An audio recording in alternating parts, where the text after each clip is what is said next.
Untuk memudahkan pemahaman tentang Jambi, tentu saja tidak dapat dilepaskan dari pendekatan berdasarkan tipologi alam. Maka kemudian dikenal daerah Uluan, daerah Tengah, dan daerah Ilir Jambi. Tipologi kemudian meninggalkan jejak dalam kurun waktu tertentu.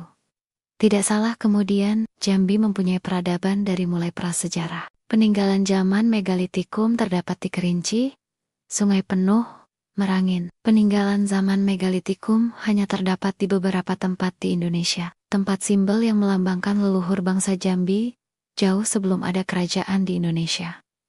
Daerah ini kemudian dikenal sebagai dataran tinggi. Berbagai riset klasik membuktikannya. Pasca zaman megalitikum kemudian dikenal masa pra-Buddha. Zaman menjelang kedatangan agama Buddha. Terlepas di Indonesia yang masuk agama Buddha terlebih dahulu dibandingkan dengan Hindu. Jejak zaman pra-Buddha dikenal sebagai zaman leluhur nenek moyang. Dalam dialog sehari-hari dikenal sebagai istilah puyang. Maka dikenal puyang seperti nenek semula.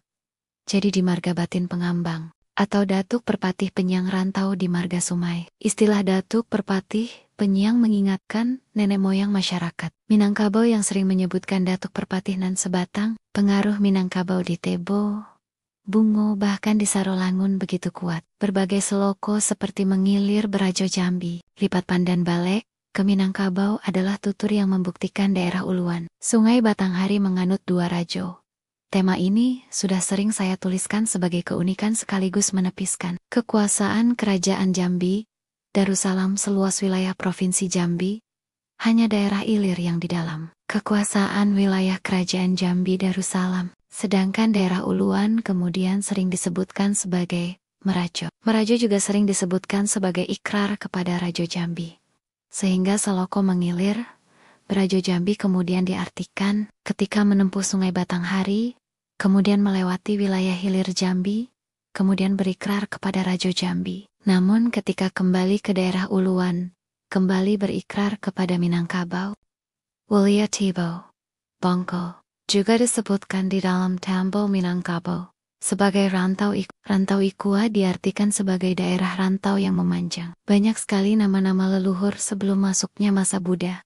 Pada masa Buddha di Jambi, dikenal di daerah Muara Jambi, dikenal sebagai Candi Muara Jambi, yang terdapat 88 candi, seluas 2.405 ha. Sebagai pusat pendidikan, salah satu pusat pendidikan terbesar agama Buddha.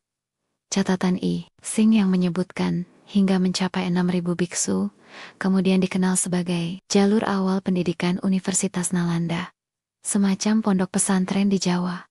Candi Muara Jambi kemudian dikenal dunia. Bahkan kalender rutin Hari Raya Waisak, kemudian dirayakan setiap tahun. Berbagai biksu sedunia datang untuk menghormati tempat Candi Muara Jambi. Pasca agama, Buddha kemudian ditemukan catatan kitab Tanjung Tanah. Sebuah kitab pengaturan hukum. Menurut Ulu Kozok, usianya diperkirakan 800 tahun yang lalu, atau sekitar abad 12-an. Berbagai mantra kemudian dikenal sebagai ajaran agama Hindu. Periode yang sama juga di berbagai tempat di Indonesia. Pasca dari Hindu, 200 tahun kemudian, dikenal sejarah Datuk Paduka Berhalo. Sebuah zaman kemudian dikenal Islam di Jambi.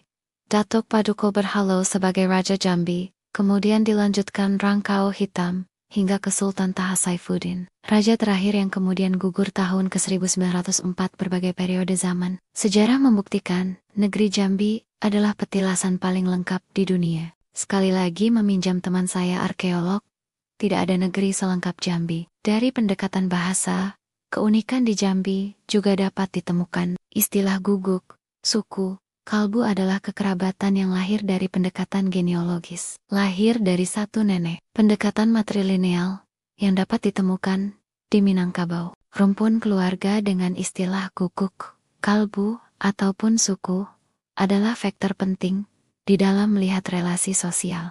Dalam relasi sosial inilah kemudian harus dibaca sebagai faktor di dalam melihat cara kosmopolitan masyarakat Melayu Jambi, di dalam melihat kepemimpinan. Selain itu berbagai istilah juga ditemukan di dalam masyarakat orang rimba. Walaupun maknanya sama, namun penggunaan berbagai diksi kata membuktikan masyarakat orang rimba mempunyai linguistik sendiri. Selain itu juga ada penggunaan bahasa yang dikenal masyarakat batin, Istilah-istilah yang sering dituturkan di dalam Seloko juga membedakan dengan masyarakat daerah Ilir Jambi.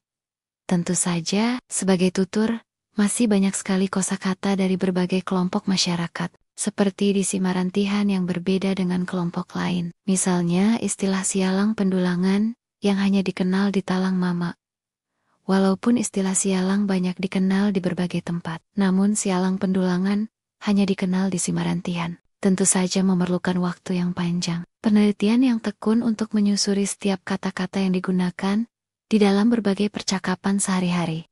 Namun sebagai pembuka kunci, paparan dari saya hanya sekedar mengajak untuk melihat masyarakat Melayu Jambi lebih jauh. Ternyata berbagai disiplin ilmu dapat memotret secara utuh berbagai pengetahuan yang ada di masyarakat. Tinggal tugas akademisi dan kampus kemudian dapat menjawab agar masyarakat Melayu Jambi tidak dapat disamakan dengan kelompok masyarakat di tempat lain. Sudah saatnya penggalian lebih tekun dapat menjawab bagaimana masyarakat Melayu Jambi dapat bertahan, mewariskan pengetahuan turun-temurun tanpa harus tergerus oleh putaran zaman.